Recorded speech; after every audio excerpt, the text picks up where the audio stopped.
All right, this one is a little different, flying solo, but I want to address just one person on this podcast, Ron Gould.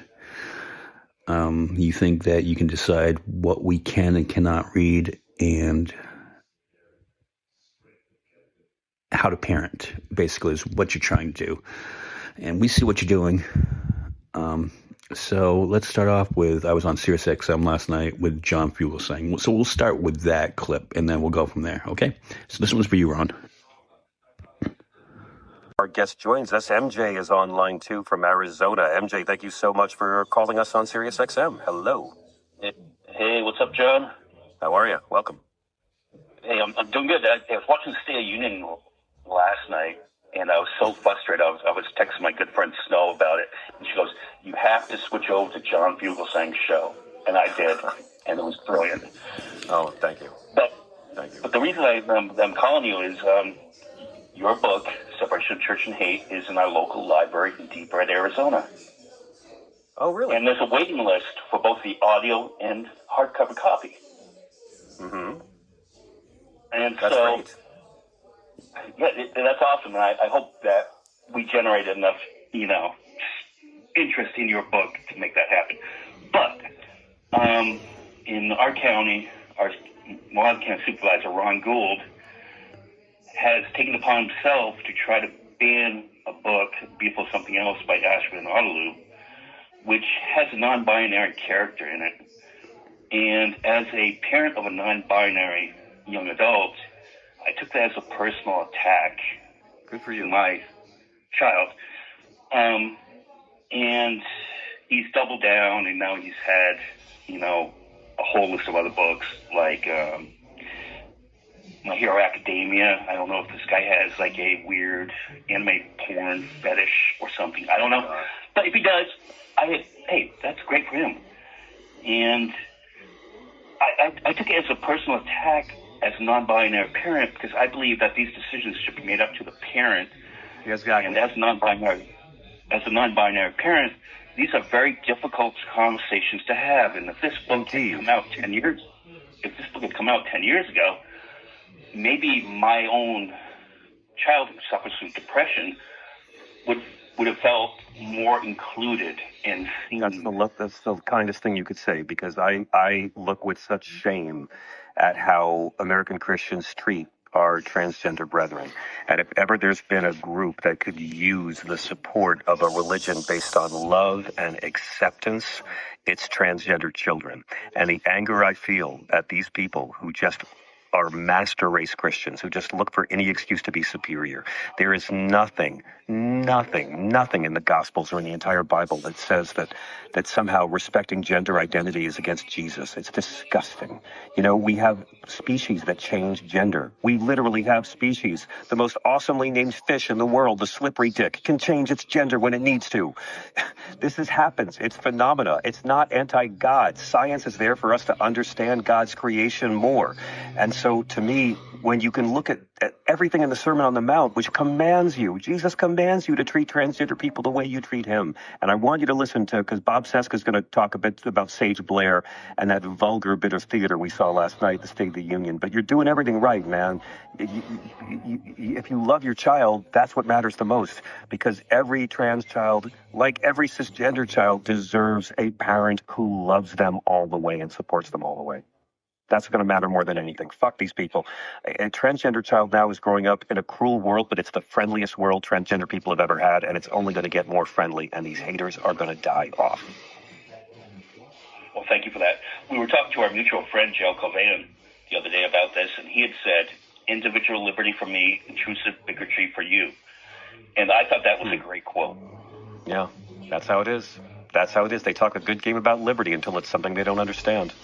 MJ, I want to thank you so much for the call, and thank you for the kind words. Please, don't be afraid to call in more and let us know how it's going. But right now, Bob.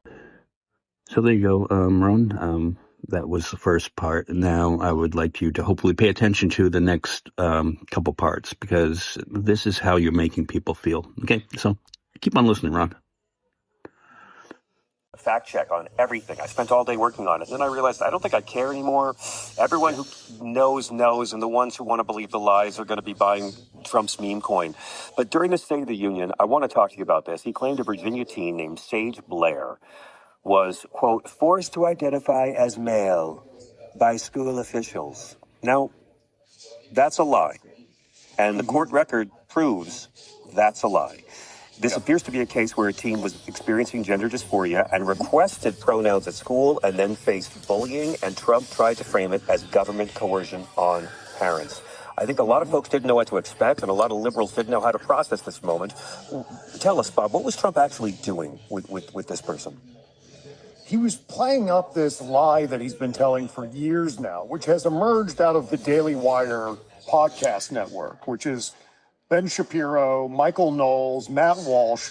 All these guys have been on an anti-trans crusade for years because that's how they build their brand. They pick out a subculture that really has no power whatsoever just because it's such a small population of people, small group of people who are vulnerable to not only being bullied, but vulnerable to suicide, who, would not, if they had their druthers, would not choose to be trans and bullied to suicide, right?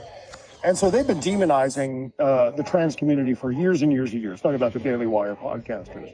And Donald Trump, like he always does, born on third base, insists he hit a triple, just like he did with the Obama birth certificate thing, piggyback his own agenda onto someone else's thing. In that case, in the birth certificate case, Orly Tate's. In this case, he's just piggybacking his agenda onto Matt Walsh and Michael Knowles and the things they've already established against trans people. So that's the basis for this, to say that what he's been saying since, for years now, for at least 3 or 4 years, that children can go to school and get gender-affirming care without the permission of their parents, and then come home an entirely different gender.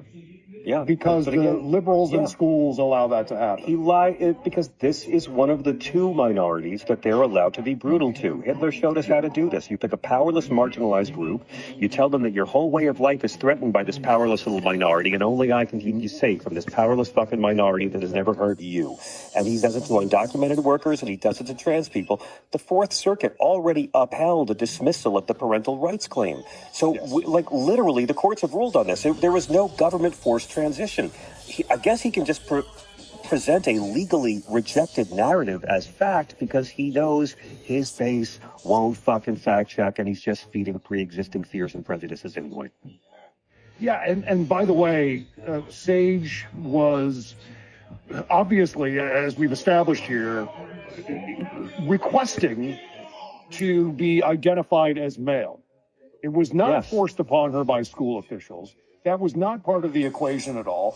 However, Correct. Donald made it sound like that. They accommodated Sage's request. Exactly right. And so that led to a chain of events that included bullying of Sage, but most likely by kids who would fit in very, very well at a Trump rally, by the way. Just to be clear about the bullying. And Sage couldn't tell their mother, could not tell their parents, because their parents didn't support them. Yes. And by the way, as far as pronouns go, Sage identifies as female now, so we're using the female pronouns to accompany Sage here. Just want to be clear about that. Right. So eventually, Sage landed in Liberty University. So through a series of hops that included some human trafficking in there as well. Founded by a segregationist. Exactly right. And now Sage is on TV and everyone's clapping for Sage, and it all worked out really well. I got no problem with gender confusion. It's when you stand and be counted among the people that are using your story to make life harder for other kids. Yeah. And what this does is not only puts trans kids in danger, further danger than they already are, see aforementioned bullying, but also puts school officials in danger. Because the anti-trans community is enormously radical and zealous, and they will certainly take matters into their own hands. at some point in time, if they haven't already. Obviously, there's lots of bullying, but I'm talking about shootings and things like that could be a direct result of what Donald Trump did on, every network in the world last night. Yeah. By just making up a tall tale based on bigotry, transphobia, and just adhering to this ridiculous lie-filled story that Michael Knowles and Matt Walsh have been telling for years about the trans community, which then Donald Trump has extrapolated out into, as we said, saying that kids can go to school and receive gender-affirming care and then come home a different gender without their parents' permission, which is also false, because gender-affirming care, specific gender-affirming care, requires parental permission. Obviously, to identify as... But again, this is a lie he told in the campaign. Parental permission, but yeah. Yeah, and he told a lie in the campaign that kids are getting gender reassignment surgery while they're at school and their parents aren't told. And the media just fucking let this lie lay there, just like the lie that newborn babies are being murdered by mothers and doctors in clear cases of infanticide. He makes this stuff up that is completely preposterous sci-fi nonsense. And the culture decides, well, man baby's allowed to do this. I mean, you find a complex story, you strip all the nuance away, you turn it into a moral panic. And I think the only narrative for progressives is these people don't want to protect vulnerable teens. Yeah. They want to stoke fear about pronouns. They want to make life harder for vulnerable people and make their lives more painful, which is what Elon Musk does to me. That's my transition, Bob, because I have to ask you about the revelation from Georgia. All right, Ron, you still hanging in there? Okay. All right, maybe let's take it a little bit local. I think you remember this from last week when your constituents, Bridget Lewison. My name's Josh Wilson. You're on deck. Hi, Bridget Lewison, Golden Valley. A true patriot defends the right to free speech, even if he disagrees. John Wayne. To control the content of libraries, the Communist Party in China employs strict guidelines on what materials are deemed acceptable or unacceptable, requiring books to undergo an approval process before being included in libraries. Censorship is a slippery slope that leads to tyranny. Ronald Reagan. In Iran, books must receive approval from the Ministry of Culture and Islamic Guidance before they can be published and distributed.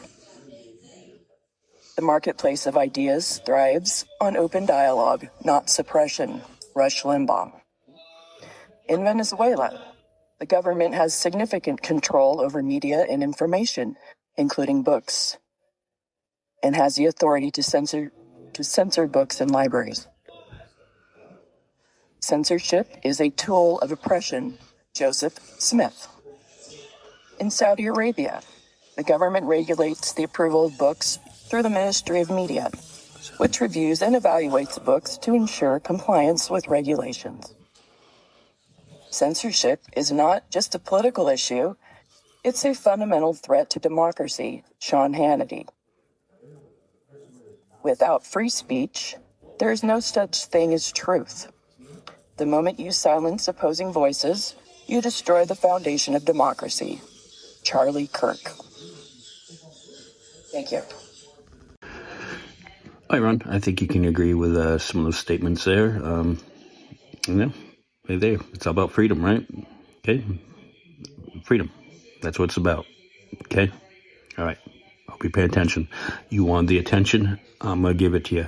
All right. So next up is our friend Jail Cauvin, comedian.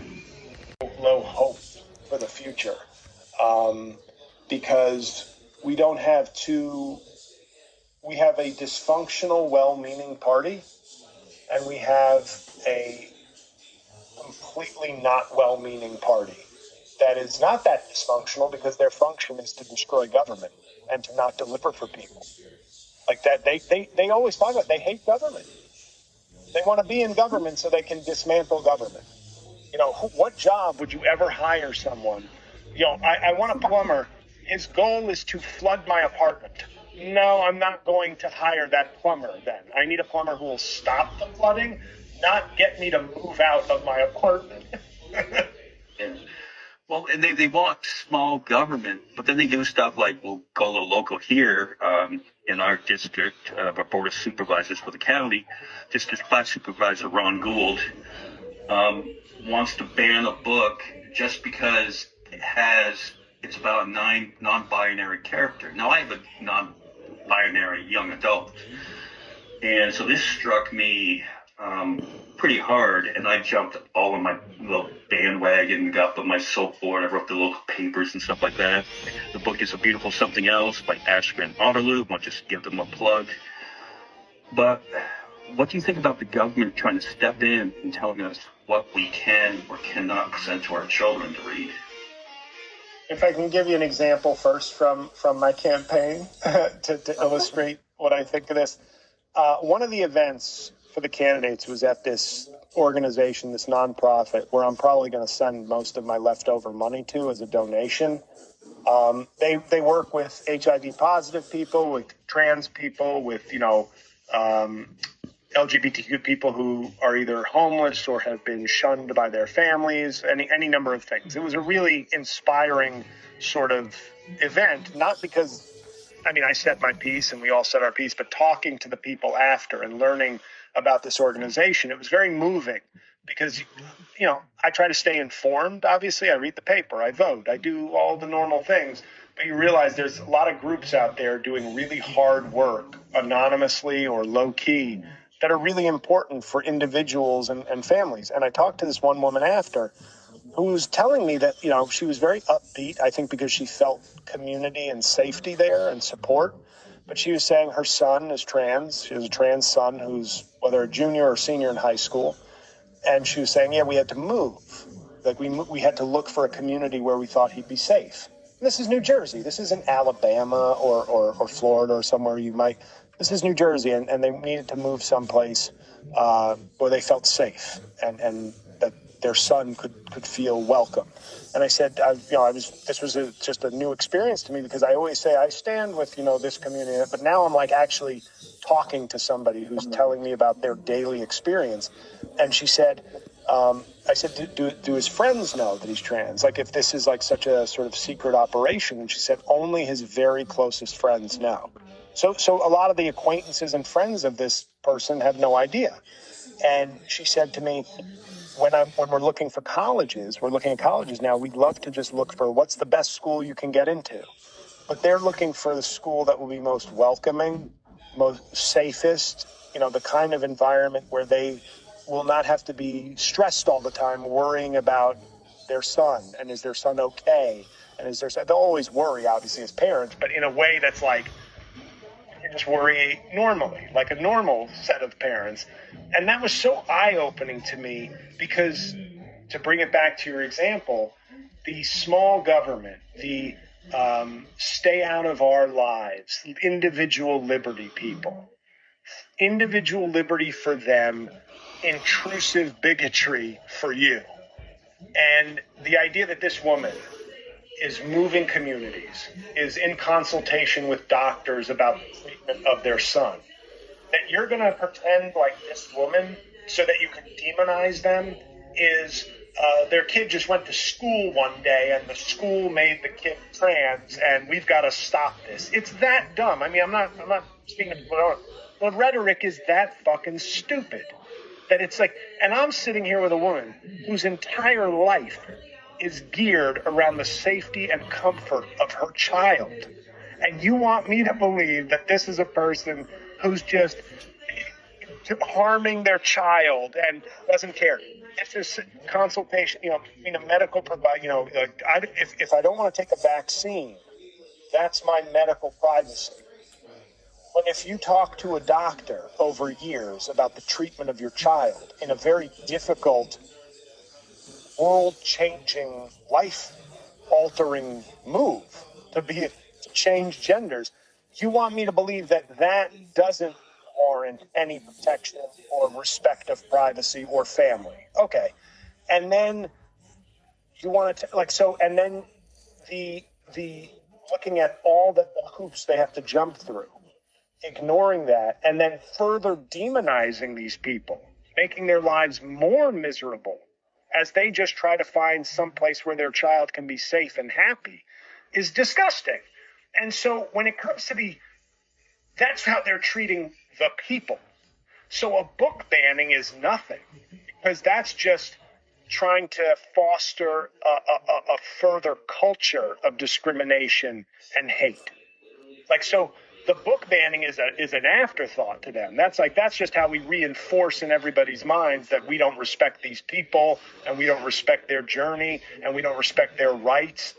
So it's the book banning is disgusting, but I don't know which comes first, the chicken or the egg, because it seems like they're doing parallel things. We're both discriminating against the people and hurting them and harming their lives, but we also don't want to lose fact of the sort of littler things that we can do to create a hostile environment. So the book banning is there to support the bigotry, in a softer way. I think they go hand in hand, though. It's not, nobody thinks the fucking books are dangerous. It's about supporting the bigotry in softer ways.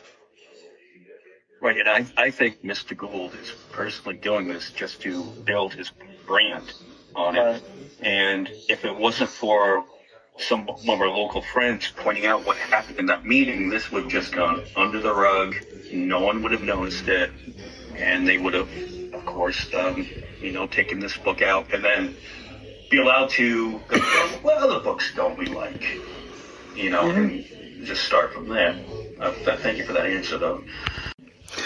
So in closing, Mr. Gould, let me just go to your bio on the Mohave County Board of Supervisors page. And it states, as a conservative, he is particularly interested in limited government, increasing personal freedom, and increasing personal responsibility. This is in your bio, okay? These are your words, and you are doing the direct opposite in the name of bigotry, okay? We see you. I know what you're doing, okay? And in closing, I would also like to say I hope you change your mind before the vote, and also kindly fuck off, Ron.